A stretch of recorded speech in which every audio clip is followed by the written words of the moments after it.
दोघांमध्ये कोण हरलं कोण जिंकलं कसं कळत? जे सगळ्यात शेवटी गप्प बसन ना ते हारलं. आपला गडी काय काय बसत नाही आता. बघू. तसं ती बाया बरोबर बोलती, तिथं तरी काय चुकत? मॅडम मला एक सांगा, तुमची किती लग्न झाली? माझी किती लग्न झाली आहेत त्याचा इथे काय संबंध? नाही, आपण लग्न डिस्कस करतोय ना. नाही, आपण तुम्ही तुमच्या बायकोशी कसं वागता ते डिस्कस करतो. किती काही केलं तरी तुमचं लग्नच ना.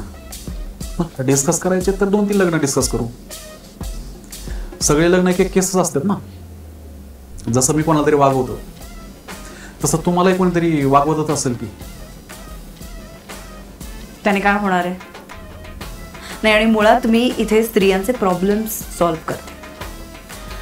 आणि स्त्रियांनी तयार केलेल्या प्रॉब्लेम्सचं काय?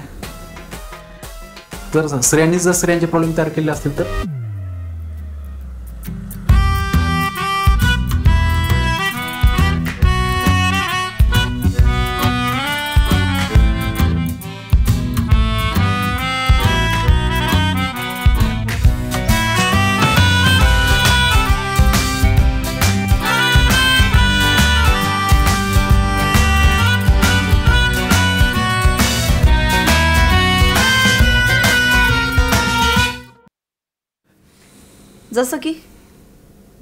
जसं की बळच आणलेला फेमिनिझम, आणि तो पण नवरा बघून. मग करू देत ना. स्त्रियाच स्त्रियांचे प्रॉब्लेम तयार करू शकतात का? तर हो, करू शकतात. पुरुष पुरुषांचे प्रॉब्लेम्स तयार करू शकतात का? करू शकतात. आता राहिला प्रश्न फेमिनिझम या शब्दाचा. तर या शब्दाला तुम्ही प्रॉब्लेमशी कसं जोडता बरं? माझी बायको ग्रॅज्युएशन अर्धवट सोडून लग्नाला उभी राहिली तेव्हा नाही का आडवा आला फेमिनिझम, लग्नाआधी अर्धवट शिक्षण पूर्ण करण्याचा. फेमिनिझम फक्त नवऱ्याजवळच बाहेर निघतो. मी तिला पाहायला गेलो तेव्हा साडी नेसून टिकली लावून समोर आली. तीच माझी बायको होती. 15 दिवसानंतर जीन्स स्कर्टमध्ये समोर आली. ती नव्हती माझी बायको. तुमचा प्रॉब्लेम तिच्या वेशभूषेशी जो तिने तयार केला, बरोबर? माझा प्रॉब्लेम नाही, प्रॉब्लेम त्याच्या बापाचा आहे. म्हणजे लग्नाला मुलगी दाखवताना बाहुलीचे जसे कपडे बदलतात ना तसे दाखवतात. ते बंद केलं तर काय म्हणता मॅडम? हा खूप इंटरेस्टिंग मुद्दा आहे. हे जरा मला विस्तृत करून सांगा ना, मुलगी दाखवण्याचा. मुळात मी लग्नाला उभा राहिलो ते तिने पसंत केलं म्हणून नाही, त्याच्या बापाने पसंत केलं. ते पण का? घर आणि नोकरी बघून. तिला बॉयफ्रेंड सोडून कोणाशी लग्नच करायचं नव्हतं, पण तिच्या बापाने दिलं पटकन लॉकडाऊनमध्ये लग्न लावून. लग्न झाल्यानंतर 15 दिवसात पुण्याला जायचं. पुण्याला आल्यानंतर रोमॅन्टिक पाहिजे. मुळात ती माझ्यासारखी नाही तर मी तिच्यासारखा कसा असेल? मुलीच्या बापाला नोकरी कुटुंब पाहिजे. कशासाठी? तिच्या सिक्युरिटीसाठी. एकदा सिक्युअर झालं की कुटुंब अजिबात नाही पाहिजे. नोकरी कशी चालेल पण कुटुंबापासून लांब पाहिजे. आणि रोमॅन्टिक पाहिजे. 1 वीक ॲनिव्हर्सरी, 1 मंथ ॲनिव्हर्सरी. काही कामं नाही राहिली. शिकून सवरून आहे ना हाऊसवाईफ झालेल्या पोरींना त्यांना असले काहीतरी चाळी सुचतात. बरं, तुमच्या बापाच्या घरी पावसाळ्यात पत्रा गळतोय ना, इथं मिळते ना चांगलं घर, भले ते भाड्याचं असन. एकदा पोट भरलं ना मग सुचतं हे फाजील फेमिनिझम. नंतर आलं लव्ह मॅरेज. हे येत असेल ना फेमिनिझममध्ये? बरोबर. तिच्या वडिलांनी तिचं लव्ह मॅरेज लावून नाही दिलं. तिथे नाही आलं का फेमिनिझम? मग काय पाहिजे अजून? स्त्री भ्रूण हत्या करणारा बाप, शिक्षण थांबवणारा बाप, प्रेमात पडून लग्न न करू देणारा बाप, मुलीच्या पसंतीचा मुलगा न पाहता स्वतःच्या पसंतीच्या मुलासोबत लग्न लावून देणारा बाप, पुन्हा लग्नानंतर तिने येडेचाळी केले तर जावायची माफी मागाय सोडून कोर्टात खेचणारा बाप. एवढं सगळं करून परत पप्पा की परी म्हणणारच पप्पा ग्रेट येतं, पण त्यांचा BP वाढतो. मला एक सांगा मॅडम, ह्या स्त्रीभ्रूण हत्येच्या केसेस, ओनर किलिंगच्या केसेस, हे पाहून तुम्ही कधी सूचना केली कोणाला की तुम्ही पितृदेवोभव म्हणणंच बंद करा म्हणून? आणि चांगल्या नवऱ्यांना बघून पती देवोभव अशी घोषणा केली की तुम्ही कधी? करा ना मग. मुळात बाप आणि तुम्ही वेगवेगळे नाहीतच, तुम्ही एकच आहात. ती आधी त्यांना ओझं होती, आता तुम्हाला ओझं आहे. तिकडे ती गुलाम होती, तुमच्याकडे आल्यावर ती नोकर झाली. तिचे वडील तोकडा विचार करतात का? तर हो हो करतात तिचे वडील तोकडा विचार. म्हणूनच स्त्रीला परायधन म्हटलं जातं ना. पण तिचे वडील तिने केलेली प्रत्येक गोष्ट प्रॉब्लेम समजत नाहीत. मग तुम्ही का समजावा? समजणारच ना. बरं, अजून एक विषय, करिअर. चांगलं सोडून वाईट करिअर झालेलं चालेल, पण नवऱ्याचं ऐकायचं नाही. तिकडे बापाने करिअर सोडा, शिकूनच दिलं नाही, तेव्हा का नाही बोंबलली? इथं मी काहीतरी कामाचं शिकवलं, त्यातून तिला लवकर नोकरी लागली, तर तोपर्यंत ऐकलं. ज्या दिवशी नोकरी लागली त्या दिवशी मी चालले बेंगलोरला. हे काय? पण तिच्या वडिलांकडे असताना नसेल ना ती कोशातनं बाहेर आलेली, नसेल तितकी निर्णयक्षम झालेली. म्हणजे ती कोशातून बाहेर आली 7 फेरे झाल्यावर, बरोबर ना? आणि कोशातून बाहेर आल्याबरोबर ज्यांनी कोशातून बाहेर काढलं त्याला कोशात ढकलायला मोकळी. आपल्याकडे नवरा बायकोला करिअरला सपोर्ट करत नाही हे कॉमनच आहे. म्हणून बायका घाबरून होतात अँक्शियस, नैसर्गिक आहे, आणि घेतात काहीतरी डिसिजन. आता तुम्ही सुद्धा अँक्शियस झालाच होतात ना जेव्हा तुमच्या बायकोने डिसिजन घेतला. अहो मॅडम, तो काळ गेला आता. अँक्शियस बिंक्शियस नाही आता. आता नवरा जावा शिकवतो आणि इंटरव्ह्यूची तयारी करून घेतो. अपवादात्मक येते. तुमचं बायकोशी वागणं बघून का नाही तुमची बायको असं वागणार? तुम्ही एक व्यक्ती नाही, बाई म्हणून जज करता. का नाही करणार जज? आम्ही शिकून हुशार झाली की लगेच कॉम्पिटिशन. मुलगी अचानक म्हणते बेंगलोरला जायचं, ते पण कुटुंब पुण्यात सोडून. हां, पण मग तो तिचा निर्णय आहे ना, तिचं शहाणपण आहे, शिकेल त्यातनं सुद्धा काहीतरी. मूर्खपणात कसला आलं शहाणपण? हक्क असेल, पण गाढवपणा करण्यात कसला आलाय हक्क? हे शहाणपण तुम्ही कसं ठरवणार? कारण मी IT मध्येच करिअर करतोय ना, मला माहिती आहे पुण्यात करिअर होऊ शकतं. म्हणजे नवऱ्याने सांगितलेल्या चांगल्या गोष्टी नाही ऐकायच्या, पण ज्याने जन्म दिलाय त्याने एखाद्या चुकीच्या माणसासोबत लग्न लावून दिलं तरी चालतं. अहो, त्याचा प्रश्न येतोच कुठे? तुम्ही ज्या पद्धतीने रिॲक्ट होताय, कोणी विश्वास ठेवेल तुमच्यावर? म्हणजे तुम्ही नातं बघून विश्वास ठेवणार तर, आणि आम्हालाच गुन्हेगार ठरवणार. मी काय म्हणतो, अविश्वासानेच राहायचं तर मग नियमाने राहा ना. वाचा लिहून दिलेले नियम आणि पाळा. नाही नाही नाही नाही, तुम्ही रक्ताची नाती अशी मध्ये नाही आणू शकत स्वतःला वाचवण्यासाठी. एक्झॅक्टली, मला हेच म्हणायचं आहे. नाती रक्ताची असो किंवा पत्रिका जुळून झालेली, तुम्ही मेरिट मोजा ना. बरोबर सांगता हे कळत असून सुद्धा तुम्हाला काय ऐकायचं नाही, तर नवरा सांगतोय म्हणून याला काय अर्थ आहे? नको तिकडे अपेक्षा वाढल्यात. वाढू द्या ना मग अपेक्षा. त्या फक्त तुमच्याकडून नाही तर आई वडिलांकडून, समाजाकडून सुद्धा वाढल्यात. पण पुरुषांच्या अपेक्षांचं काय? त्या तशाच आहेत. साधं स्वतःचं चड्डी बनियन धुता येत नाही अजून त्यांना, आणि बायकांच्या अपेक्षांचं घेऊन बसलायत. बायका जरी बाहेर जाऊन आता नोकरी करत असल्या तरी त्या घरातलं सगळं उरकून मग बाहेर जातात. पुरुषांचं काय? गेले 500 वर्ष पुरुषांना त्याच अपेक्षा आहेत स्त्रियांकडनं, कारण मजा मारायला मिळाली आहे ना म्हणून. इथे तुम्ही कॉमेडी सुरू केली मॅडम. नवरे सांगतच नाही बायकांना चड्डी बनियान धुवायला. तुम्ही बायकांना सांगा ना स्वतःच पोट भरायला. किती दिवस बापाच्या नवऱ्याच्या जीवावर जागणार? मी अजून एक पण बाई अशी बघितली नाही जी ऑफिसला येते आणि स्वतःच स्वयंपाक बनवून आणते. उलट काही बायका घरी बसून स्वयंपाकाला आणि कामाला बायका लावतात. हो, मग होणारच ना हे. बायकांनी गेले कित्येक वर्ष, कित्येक शतके पुरुषांचा हेकेखोरपणा सहन केलाय. त्यात सासूरवास, दारिद्र्य, बहुपत्नीत्व हे सगळं आलंच. आणि सगळ्यात महत्त्वाचं म्हणजे स्त्रीचं शरीर. ह्या सगळ्यातनं ना तिचं कोणावर तरी अवलंबून राहणं आलं. आणि म्हणूनच कदाचित ती आजपर्यंत स्वतःच्या पायावर उभी नाही राहू शकली. तशी स्वावलंबी मानसिकता तयार व्हायला वेळ लागेल. ठीक आहे ना, पण लेडी कार्ड तुम्ही तेव्हाच खेळा जेव्हा तुम्हाला खरंच गरज आहे. प्रत्येक गोष्टीमध्ये बाई बाई, ऑफिसमध्ये नको त्या गोष्टीसाठी प्रमोशन, नको त्या ठिकाणी 498, हुंडाबळी केसेस. हुंडा घेणारे संपले नाहीत, पण खरा हुंडा घेणाऱ्यापेक्षा खोट्या केसेसच जास्त येतात. आणि पुन्हा वेगळं व्हायची वेळ आली तर प्रॉपर्टी अर्धी अर्धी. आणि जर बायको निष्कारण संसार सोडून गेली, कशाला पाहिजे तिच्या बाजूने कायदा?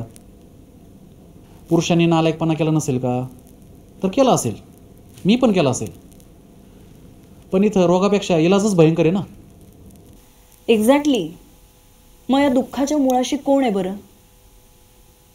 स्त्रीच्या दुःखामध्ये सगळ्यात जास्त नुकसान कोणाचं झालंय?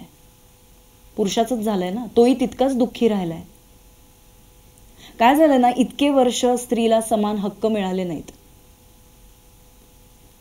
त्यामुळे कायदा सुद्धा आता तिचीच बाजू घेतो आणि घ्यायलाच पाहिजे. तुम्ही तिकडं कायद्याच्या 12 भानगडी करा, पण आम्ही फक्त कागदावर 4 गोष्टी लिहून दिल्या म्हणून आम्हाला गुंतवू नका ना.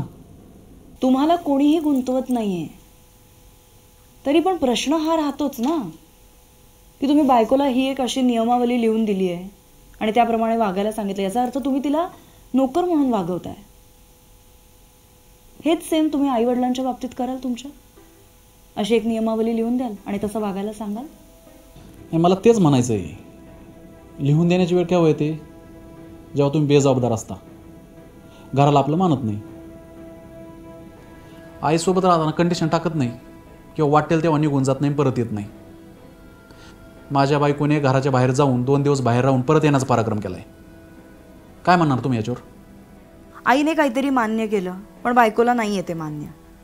मग तिने पायरी ओलांडली, त्यानंतर तुम्ही 4 पायऱ्या ओलांडणार.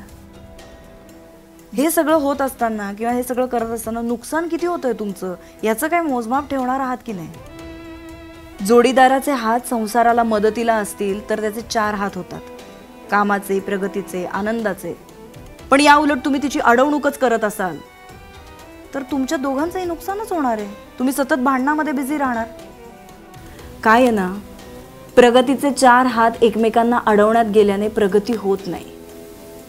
इथे खरा गोंधळ आहे. मला एक सांगा, तुमचे आई वडील कसं वागतात एकमेकांशी? मी तुम्हाला 4 केसेस सांगते. एक म्हणजे वेगवेगळे विचार करून एकाच दिशेला असतील. जरा कमी बोलावं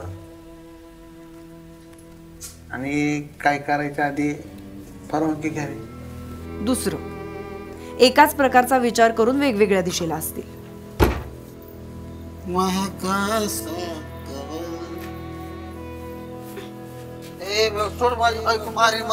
नाही तो पिते काय को हे बाय मला ते तुला किती कंटाळा आलाय. तिसरं म्हणजे विचारही वेगळा आणि दिशाही वेगळ्या.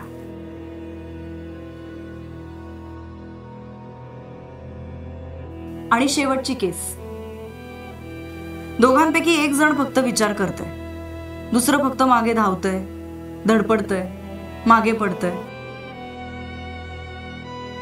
आणि पुढे गेलेल्याला मागं ओढतंय. या सगळ्यामध्ये विचाराची देवाणघेवाण नाही. यामुळे काय होतं, घर आहे त्यापेक्षा मागे जातं.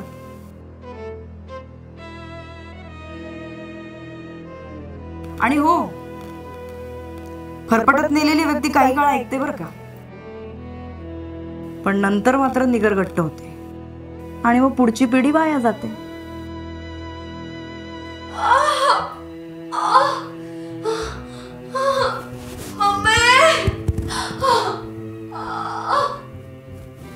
कुणी कोणाची फरफट करणे, बळजबरी करणे, जबरदस्ती करणे, याने माणूस फक्त स्वतःची हानी करून घेतो, बस, बाकी काही नाही.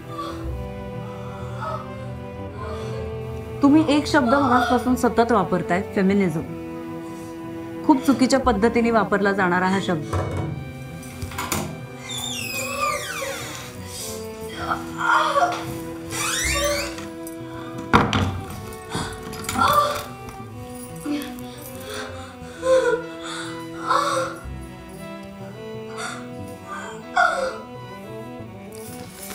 आज मोकळे होते का काय काय ना.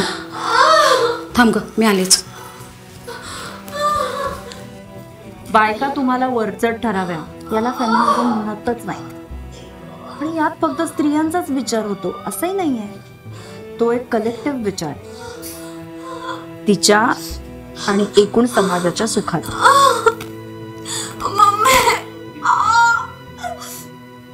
तुमच्या बाबतीत तो आहे सोबतीचा, जोडीदाराचा, समंजसपणाचा. त्यात रोमॅन्टिकपणा, लाडी गोडी, रुसवे फुगवे हे सगळं येतच ना.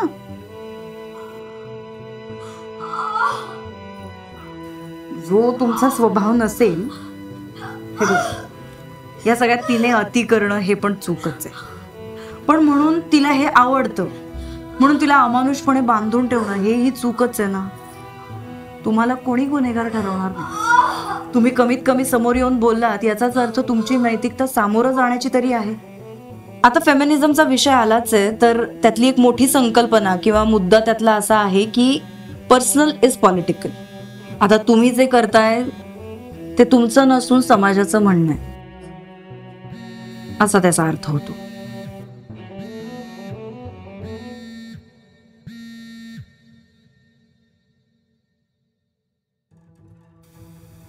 तुमचे व्हिडिओज आणि त्या खालच्या कमेंट्स जर वाचल्या तर तुमच्या लक्षात येईल की संबंध समाज काय विचार करतो.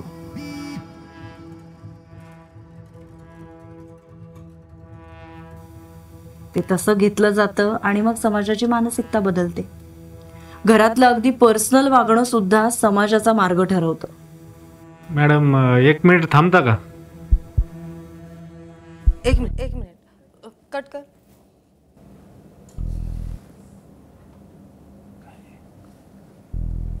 अरे काय झालं?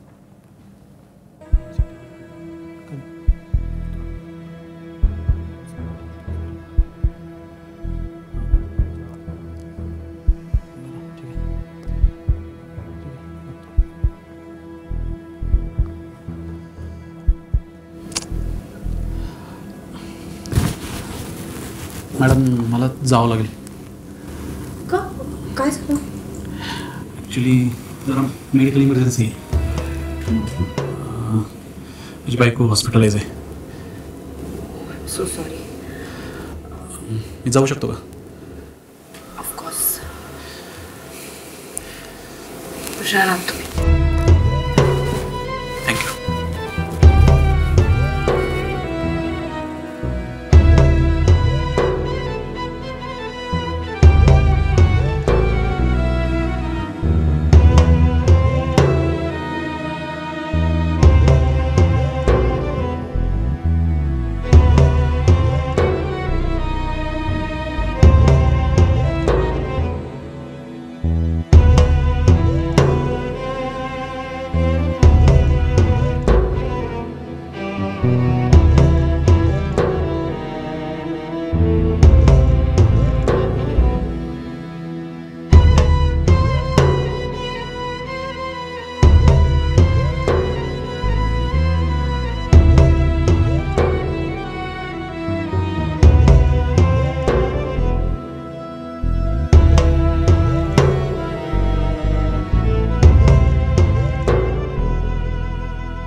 हम्म.